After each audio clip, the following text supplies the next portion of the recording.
Hello there, my YouTube friends and fans. Welcome back to the Division 2. Yes, I'm actually still playing this game and I have been playing it a lot, even though I only came back to play the Brooklyn DLC. And then I just found myself being super addicted to this game again, just like I was 5-6 years ago. And I noticed that Ubisoft added so much to this game since I last played it. Like, for example, the journeys here, which are challenges that you can complete to get some really good rewards for it. And then in the progression system, there's stuff. And then there's the Manhunt with lots of tricky challenges. And then there are raids and all that stuff that did not exist back then. And for all that, you need to know way more about the game than you thought you needed to know. So I learned why all the enemies have different colors above their heads, and I learned about tiers, and I learned about modifiers and so many other things, but I have to admit that I still don't know everything, but I know a lot more than I knew a couple of weeks ago.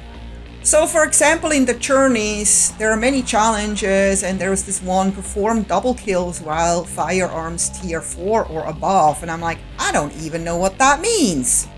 Well, it was recommended that you have an all red gear, and I was like, I don't know what that means either. Well, basically what that means is that you have your core, which is also something I had to learn about, is all set to weapon damage, and not armor and not skills, but weapon damage. So all of my gear now is set to the highest weapon damage possible. Well, that sounds amazing. It is a little bit risky because you have a lot less armor, if any, so you die a lot faster, so you have to play a little bit different. And I was like, okay, I'm only gonna do this to complete this challenge. This doesn't sound like fun. Man, was I wrong. I was literally melting enemies like butter. Before, they seemed to be like complete bullet sponges. I just literally ran out. I didn't even have to take cover. I just mowed them all down, no problem. They didn't have a chance. So I thought, all right, so now the game is too easy. Let me turn it up to hard. I've never done this before. I always play all my games on normal because I don't like to be stressed. I like to have fun. But I was like, I just want to know. And again, it was so much fun. Even with playing on hard, it was still easier than before I had my gear changed. And I was like, well, I guess I'm just going to leave it on hard. And I really loved doing the Manhunt challenges until I got to this challenge. Eliminate enemy officers in West End. I was like, enemy officers? What the hell is an enemy officer? So it took me a little while to find out that those officers only come out when you play on heroic. I'm like, heroic? My God, I just started to play hard. Give me a break. But yeah, I tried the other difficulties, and that's the only difficulty where you actually can find an enemy officer. So I was like, okay then, let's jump into the cold water, into the ice cold water that is, because man, that heroic difficulty is no joke. And it has absolutely nothing to do with skill. The difference is that the enemies have a lot more armor, so it takes a lot of bullets to take them down. There's more of them, and their damage is a lot higher, so they can take you out a lot faster. So there's no such thing as before where you can just go and just kind of mow down 6 enemies in a row. No, it's like one enemy at a time, and it's so much work to just get through a stronghold. I found out that you can take out the enemy officer without having to actually completely finish the whole stronghold, but you have to go pretty far, so that's a lot of enemies. And I always kind of call for reinforcements, of course, to have my allies, not real players, just the allies that come with the game. And that helps because they are distracting the enemies. That helps a lot because usually when I play normal or hard, I don't even need to call them, but here, oh yeah, it definitely helps. So I've already taken down 2 enemy officers, but I have to do these 3 more times, and I Just always try to find the stronghold that has the best advantages. And I have already my favorite, but yeah, it is definitely no joke.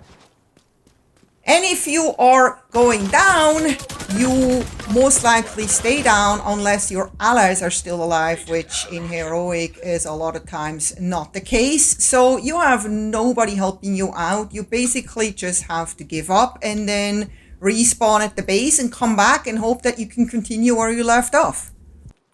But I have to say, it is really fun to have this challenge, because if you like some good adrenaline rush, you're definitely gonna get it playing in heroic.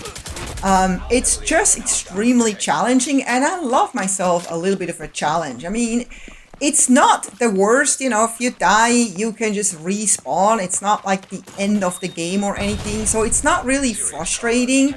And those guys here is usually what kills me. Those running bombs, they are coming out of nowhere and you can almost not outrun them. And if you don't really have some type of fire protection on your gear, yeah, it can kill you pretty fast. So I usually like to keep a little bit of a distance, and that's why I love my sniper. I always have my sniper with me. It's always my LMG and my sniper and my pistol. Best set to run around with, really, for like anything, especially taking out strongholds and on heroic, because you can see those like dynamite dudes or whatever they call the runners early enough, so you have a chance to kind of get away from them, find a good spot, take them out safely without getting affected by the explosion and fire. The other day I found this gun called the Cooler in my inventory. I don't even know how I got this. Where did I find it? Maybe it was based on a challenge or a mission. I have no idea. I was confused because it's got 0 damage, but then I go down there and it says something like it fires a stream of water hitting an ally agent, builds stacks on them, and I'm like, all right, okay, so this is not for solo players then. It looks cool though. I would like to run around with it just for fun. But it won't really help me in a gunfight, right? And what I also try to do is tying up some loose ends from when I played 5 years ago Lost. One of them is completing the side missions. I thought I had them all, but it tells me 95%. So I have 2 side missions, which I supposedly haven't found yet. So I'm like, how do I even know where to find them? So I was lucky the other day. I ran into this building just to find some loot, and a guy was talking to me and it says, oh, here is a new side mission. I'm like, yay, I'm so lucky. So I found it right here in case you're still looking for side missions too. That was one that was super hidden. And now I have 98. Now only 1 side mission missing, still looking for it. Who knows if I ever find it. Overall, I just often wished that the game was a little bit simpler, because there's so much technical stuff that you need to know about that I feel like makes it more complicated than it has to be. Because at the end, they could literally give me like 10 different weapons and I would be a happy camper. I can just upgrade those weapons as I go and that's it.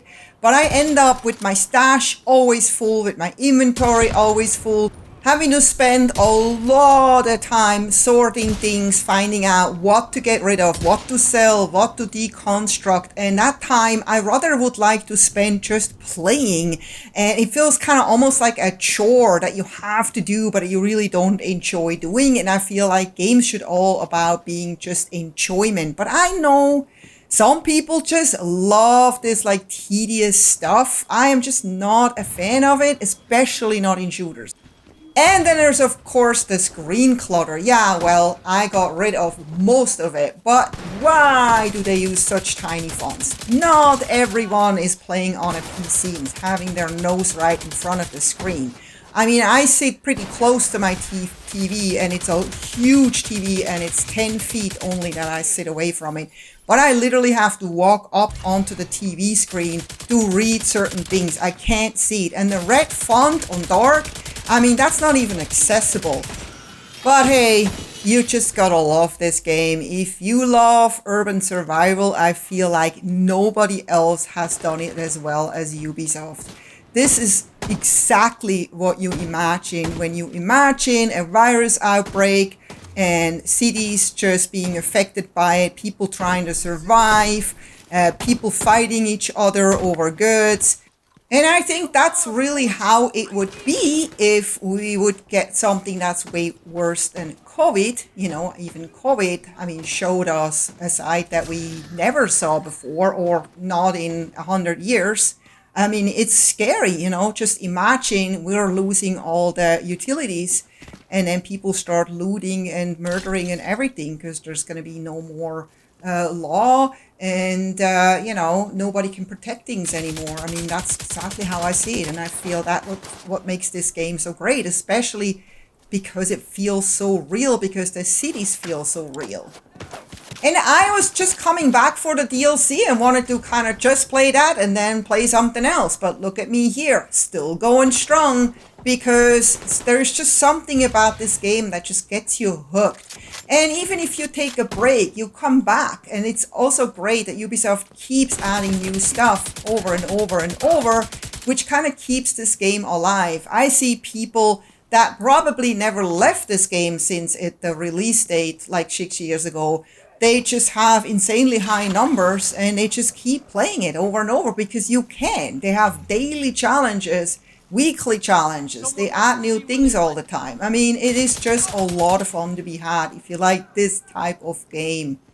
So I hope you enjoyed this video. If you did, please don't forget to give it a thumbs up, subscribe if you haven't yet, and I hope to see you next time. Until then, happy gaming, take care, bye bye.